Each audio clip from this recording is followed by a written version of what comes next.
Բախումներ, զոհեր եւ վիրավորներ եղան Հալեպում սիրիական ժողովրդավարական ուժերի եւ քրդական ուժերի միջև։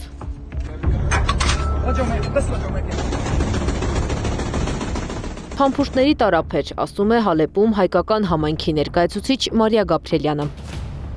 Այսօր համարյա գսես երեկվա օրը չէ, գրեթե բնականon է, փողոցը երթևեկը, վաճառատուները արդեն բաց են, միան որովհետև երեկվա գացության համար Հալեբի նահանգապետը միան Հալեբի համար այսօր արձակուրդ հայտարարեց, որը աշխատանքային օր, թե պետական կենտրոններում, թե գրթական։ Մեկօրյա հանգիստ է հայտարարվել Հալեպում։ Վիճակը լարվել էր Թուրքիայի արտգործնախարարի գլխավորությամբ Սիրիա ժամանած պատվիրակության այցին զուգահեռ։ Քաղաքականության մեջ բադահականություն գոյություն չունի, մանավանդ Թուրքիայի եւ քուրդերի հարաբերությունները նկատի ունենալով։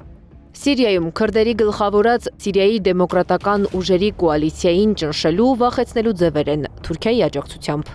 Ինչու են այցելում Սիրիա կամ Սիրիայի հետախուզության, արտաքին հետախուզության ամբողջ ապարատը երկու օրը մեկ Անկարայում է այսպես կոչված խորհրդակցությունների։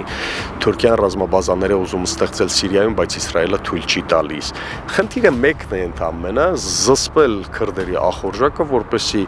նրանք որևէ առավելություն չունենան քաղաքական եւ անվտանգային որոշումների ընդունման առումով հենց Սիրիայում։ Մեկ տասնամյակից ավելի ձգվող հակամարտության ընթացքում Թուրքիայի հիմնական նպատակը Սիրիայի քրդական միավորից ազատվելն է։ Այն Թուրքիայի համար երկու խնդիր է լուծելու՝ մարել քրդական ալիքի տարածման վտանգն ու չունենալ սպառնալիք Թուրքիայի հյուսիսային հատվածից։ Արաբագետ Արմեն Պետրոսյանը ևս զարգացումները կապում է քրդական ուժերին ճնշելու Սիրիա-Թուրքիա համատեղ գործողության հետ։ Մարտի 10-ին ձեռք բերված պայմանավորվածության համաձայն ՍԴՈ-ն պետք է ինտեգրվեր Սիրիայի զինված ուժերին, իսկ նրա կողմից վերահսկվող տարածքները աստիճանաբար փոխանցվեին կենտրոնական կառավարության վերահսկողությանը։ Այս համաձայնությունը ըստ Պետրոսյանի իրականություն չի դառնում Սիրիայի կառավարության ունեցած խնդիրների եւ Իսրայելի միջամտության պատճառով։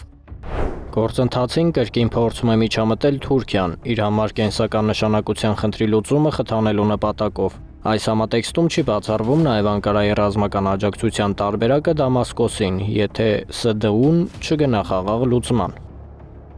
Թուրքիան հաջողության չի հասնելու քրդերի գլխավորած Սիրիայի դեմոկրատական ուժերի դեմ տարվող պայքարում, կարծում է Աբրահամ Գասպարյանը։ Որքան Միացյալ Նահանգներն աջակցի Թուրքիային եւ Սիրիային, նահանգները գիտի ինչպես զսպել Թուրքիայի ախորժակը։ Վաշինգտոնը շատ լավ հաշվարկում է միջնաժամկետ եւ երկարաժամկետի ռազմավարական ծրագրեր մերձավոր արևելքում եւ հասկանում է, որ Թուրքիայի անվտանգային ռազմաանվտանգային ախորժակը միշտ պետք է զսպել եւ զսպման միակ զսպաշապիկը այս տարածաշրջանում քրդերն են։ Հալեպի բախումները թարմ են պահում քրդական ուժերի մասին պատմությունները։ Ազդակ ուղարկում Սիրիայի հյուսիսում հարցերը չեն լուծվում թղթի վրա։ Թուրքիան ճնշում է, իսկ ՍԴՈ-ն շարունակում մնալ իր դիրքերում։